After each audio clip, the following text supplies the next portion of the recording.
Hai, Assalamualaikum. Selamat datang ke kelas matematik bersama dengan Cikgu Mazidah. Jadi, hari ini kita akan belajar tajuk penyelesaian masalah. Pada akhir pengajaran, murid dapat menyelesaikan masalah melibatkan nombor bulat hingga 10,000 dalam situasi harian. Cara untuk mendapatkan jawapan bagi soalan penyelesaian masalah. Yang pertama, baca soalan sehingga faham. Baca berulang-ulang kali pun tak apa. Sehinggalah murid faham pada kehendak soalan. Yang kedua, kita kena kenal pasti kata kunci. Kenal pasti apakah perkataan utama dalam kita untuk menyelesaikan masalah tersebut. Yang ketiga, kita kena rancang cara penyelesaian. Macam mana cara kita untuk mendapatkan jawapan dengan tepat dan betul. Kita pergi kepada soalan pertama. Ingat tadi cikgu ada cakap, yang pertama kita kena baca dulu soalan berulang kali pun tak apa sehingga kita faham pada kehendak soalan. Soalan 1. Rumah Siti berada di antara rumah Jamal dan Azizah. Pola nombor rumah mereka ialah menaik dua-dua. Apakah nombor rumah Siti? Jadi di sini Jamal. Dia kata rumah saya bernombor 2059. Di sini pula Azizah. Dia kata rumah saya bernombor 2063. Jadi yang pertama kita kena kenal pasti kata kunci dalam pernyataan tadi. Rumah Siti berada di antara. Bila di antara ialah tengah-tengah di antara rumah Jamal dan Azizah. Ibaratnya Jamal rumahnya di sini, Azizah di sini. Jadi bila kata di antara, di tengah-tengah, dia berada di tengah sinilah. Kemudian kita tengok rumah Jamal 2059, rumah Siti kita tak tahu lagi berapa nombor dia, rumah Azizah 2063. Jadi kita kenal pasti kata kunci yang kedua. Menaik dua-dua. Ingat menaik. Bila menaik maksudnya daripada nombor kecil kepada nombor besar. Di sini daripada nombor kecil dia kata menaik dua-dua. Bila menaik kita kena tambahkan. Tambahkan berapa? Tambahkan 2. Jadi daripada rumah Jamal tadi 2059 tambah 2. Dapatlah jawapannya, itu adalah rumah Siti. Kira. Dapat jawapannya 2061. 2061 ialah rumah Siti. Faham? Kita pergi kepada soalan nombor 2. Yang pertama, kita baca dulu kehendak soalan. Borhan menyusun kad-kad nombor di bawah mengikut tertib menurun. Apakah nombor ketiga?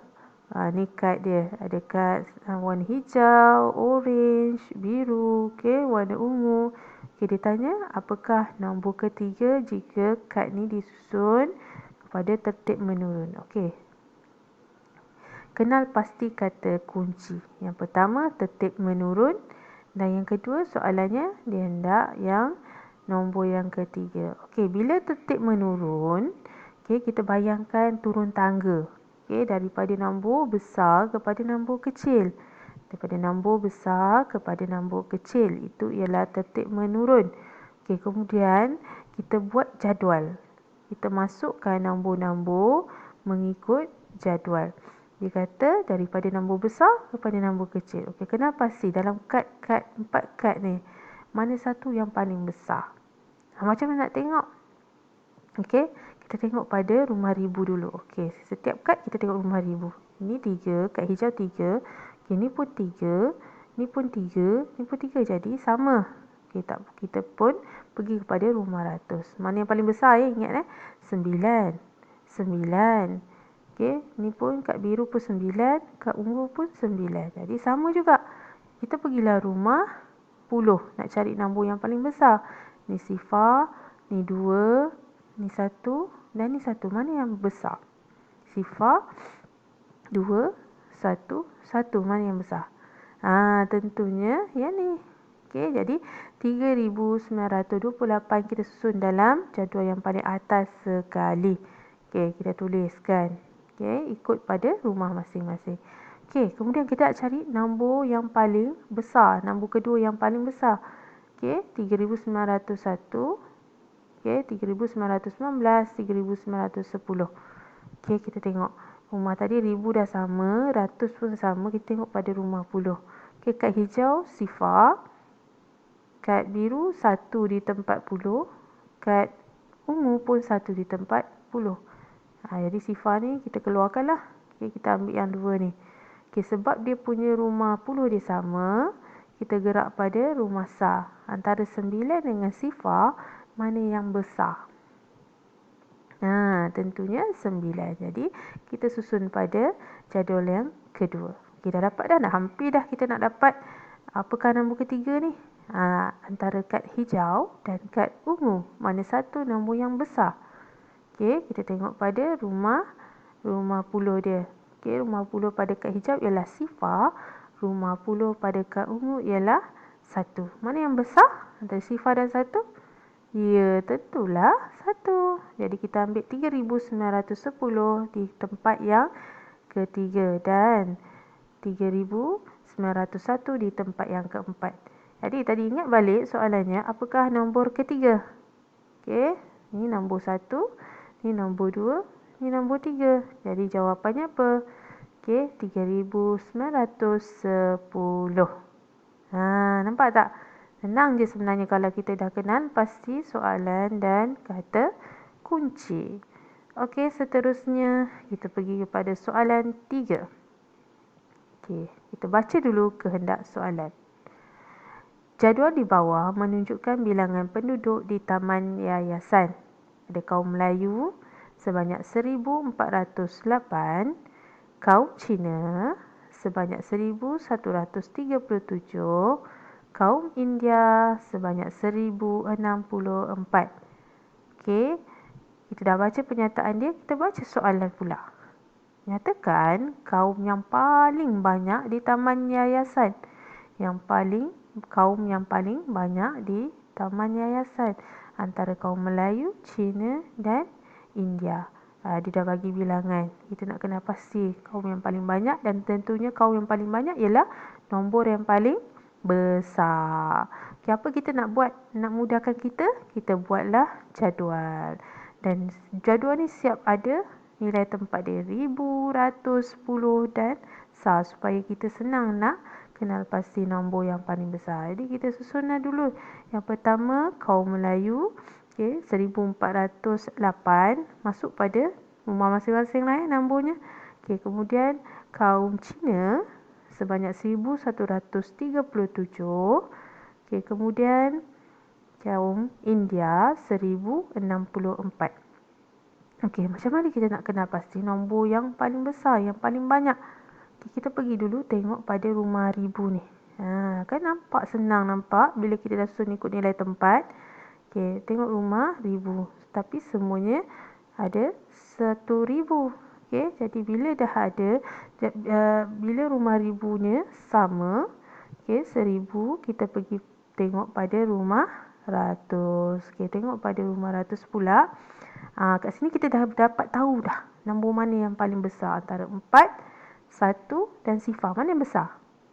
Tentunya 4. Jadi, okey, nilai yang paling besar ialah 1408.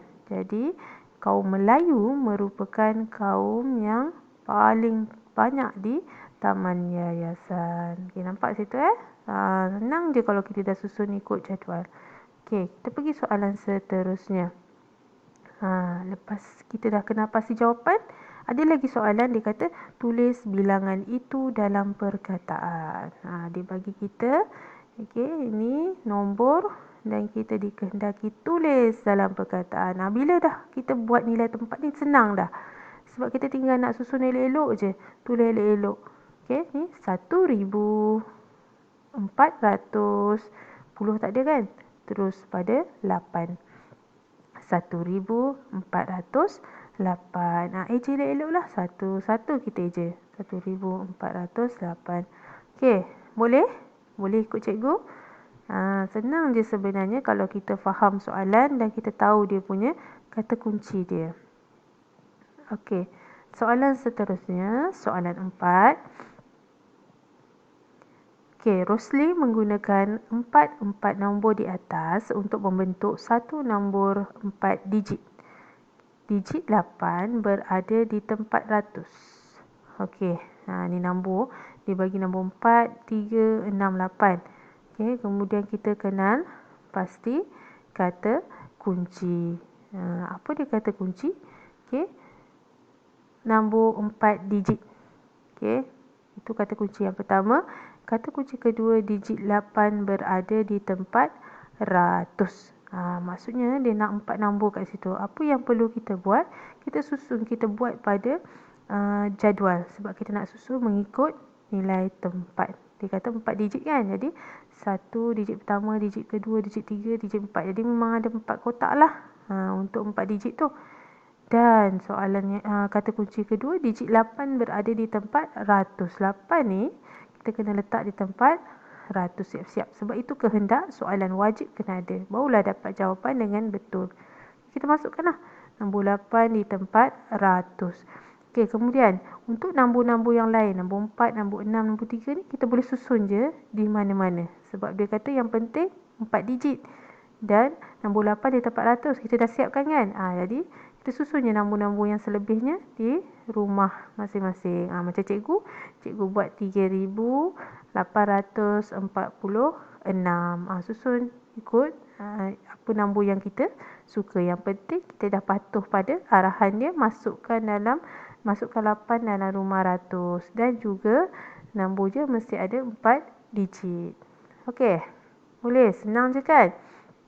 Jadi sekarang adalah masa tutorial.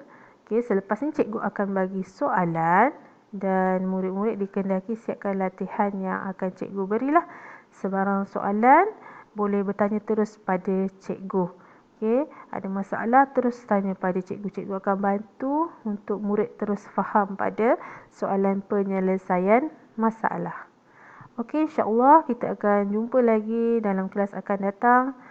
Okey, siapkan latihan dan teruskan membaca soalan penyelesaian masalah sehingga mendapat jawapan dengan betul.